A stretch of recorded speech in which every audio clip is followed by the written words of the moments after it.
Good morning সবাইকে। আমার ছোট্ট একটা ভিডিওতে তোমাদের সবাইকে জানাই স্বাগত। তো বাইরে তো খুব গরম পড়েছে, আর গরমে সব থেকে যেটা ফেভারিট সকলের সেটা হচ্ছে আইসক্রিম। আর সেটা যদি বাচ্চারা পায় তাহলে তার কোনো কথাই নেই।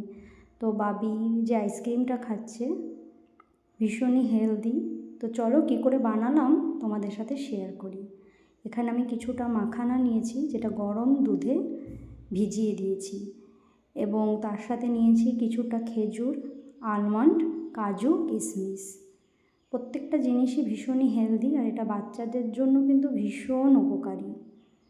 তো এগুলো কিছুক্ষণ ভিজিয়ে রেখে এর সাথে কিছুটা আম, পাকা আমটা যেন মিষ্টি হয়, আম দিয়ে আমি এটা একটা মিহি পেস্ট করে নেব। আর সেই পেস্টটা আমি এইরকম আইসক্রিমের মোল এখন সব জায়গায় কিনতে পাওয়া যায়, তো সেই মোলের ভেতর ভরে নেব। আর এই কাজটা কিন্তু বাবি করছে। তো এবার এটা ফ্রিজারে রেখে দেবো, বেশিক্ষণ না, 3 থেকে 4 ঘন্টা রাখলেই তৈরি হয়ে যাবে আইসক্রিম। কানুপিয়া ইধার দেখো, তো বাবির ফ্রেন্ডরা খাচ্ছে। कैसा है बोलो। তো ওদের আচ্ছা, ভীষণ ভালো জোর সে লেগেছে। বলো। ওরা বিকেটে খেলতে এসেছিল, তো ওদের সকলকে দিয়েছি। कानुपिया को शर्म आ रही है। খুব খুশি। তো বাচ্চারা খুশি মানে আমিও খুশি। तुम बोलो।